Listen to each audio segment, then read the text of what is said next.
For our Good Hands moments, presented by Allstate. Our winner this week, Dak Prescott. Get it right. Wow. Dak went off again for 300. Dakota Prescott. Dakota Prescott. Went off again for 332 yards and 4 touchdowns. He is playing some of the best ball of his career. The Cowboys offense has been rolling at a borderline historic level over the last 3 weeks. And I'll say it with my chest. If a quarterback wins the MVP this season, it should be Dak Prescott. That was in your chest, though. If a quarterback, that qualifier made it. You were saying it with something else. Your stomach, maybe? I don't know. It's not your chest. I wanted to leave the window open for Deron Bland.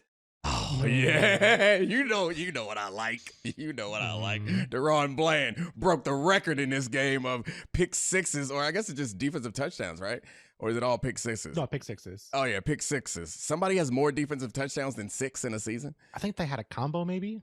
Oh, okay. Either way, Deron Bland is having an incredible season, and I thought that losing Diggs' turnover ability, which I know is not something that we necessarily think is a skill, but he has it. I thought losing that was going to be a problem, but Deron Bland has stepped in and saw those Diggs turnovers and raised them. I know there are crazy stats out there for what Deron Bland has done relative to offensive players and touchdowns, but I'm sorry, you tricked me. You made me step on Dak love by throwing a little Deron Bland in front of my face. He should be in the MVP conversation. I get it. I get it. Split the MVP between the two of them. Say some more nice things about Dak, please.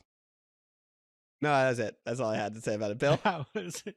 I don't think that qualifies. You put several different qualifiers in that statement. You clearly, if someone else gets MVP and someone calls you out and says, "Oh, Dak did not win MVP," and you said it with your chest, you're going to be like, "Well, I said if a quarterback," and then I mentioned a bunch of other guys. No, come on. Dak is playing great, but Charlie, do you feel like Dak is playing at a different level than you have seen Dak play before, where it changes how you feel about him this year? Since the ankle injury, I think this is the best football he's played in the last couple of years. Yeah.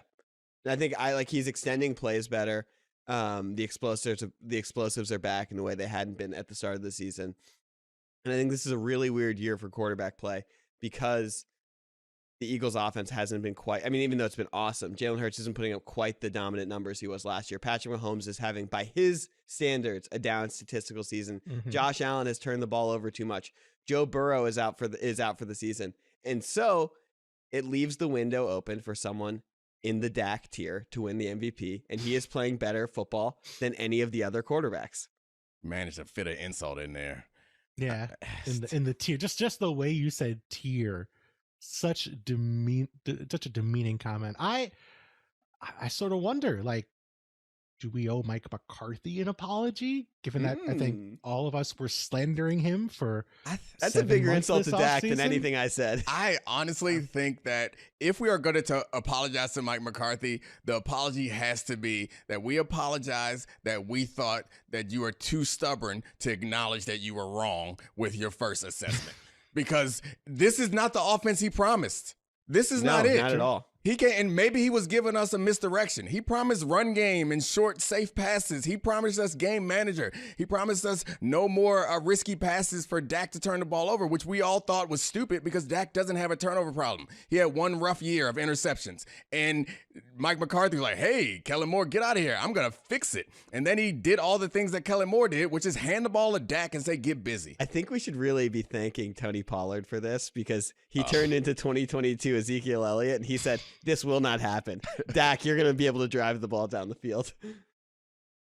I think Dak's playing great, but I don't think I don't believe there's anything innate about Dak Prescott that is better now than was a month ago. And I think you can get this hot streak from him. And I think that's the exciting thing, because for the Cowboys, and I'm going to say this, and it's not a good thing to put in the same sentence, but I'm going to, if the Cowboys want to win a Super Bowl, they need this Dak Prescott for a month. And I don't know if I've seen a better Dak Prescott for a month. And I don't know that, I don't think he's developed some skill that he didn't have previously, but I think just knowing he has this in his locker for a month of football against not all bad football teams, some mediocre football teams, some good ones as well, knowing he can do this for 4 or 5 games is really exciting if you're a Cowboys fan, even if you don't think it's anything new. Just knowing he can do this is, I think, a game changer for the Cowboys.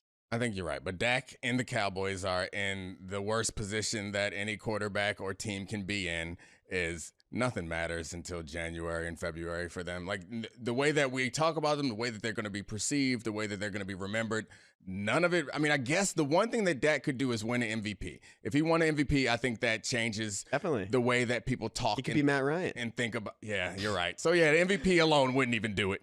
He's got to win. I mean, last year it was like, do it in the playoffs. And we point out that he's won in the playoffs, and then he went nuts on the Bucks, who probably weren't good enough to even be or shouldn't have been in the playoffs that year. But it was 1 week, a short week to San Francisco before we're like, Dak, you can't win the what? Yeah, it's like, do you feel good like posting up your son in the driveway about Dak versus the Bucks last year? So Tom Brady and the Bucks is your son in the driveway. Gotcha. I mean, look, Dak has 17 touchdowns and 2 interceptions since his bye week. He's had 3 4-touchdown games.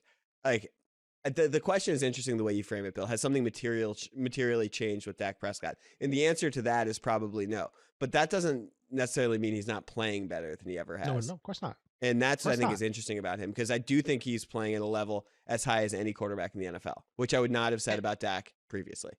And it's not like you look at the Cowboys and think, okay, they have this glaring, obvious weakness that other teams are going to be able to exploit. Like with the Lions, for example, if you can slow down Amon-Ra St. Brown, you're going to give them trouble. The Cowboys have multiple talented receivers. Of course, CeeDee Lamb's playing out of his mind, but they have other guys who can be difference makers in the receiving game. Tony Pollard has not been a great runner this year, but they have the offensive line to run the football effectively. They can protect Dak and have throughout this season. Like, they have all the pieces. So it's not as if you look at what Dak's done over the past month and think there's no way he could ever do that again. It seems entirely plausible he could do that again over the course of another 4-game stretch.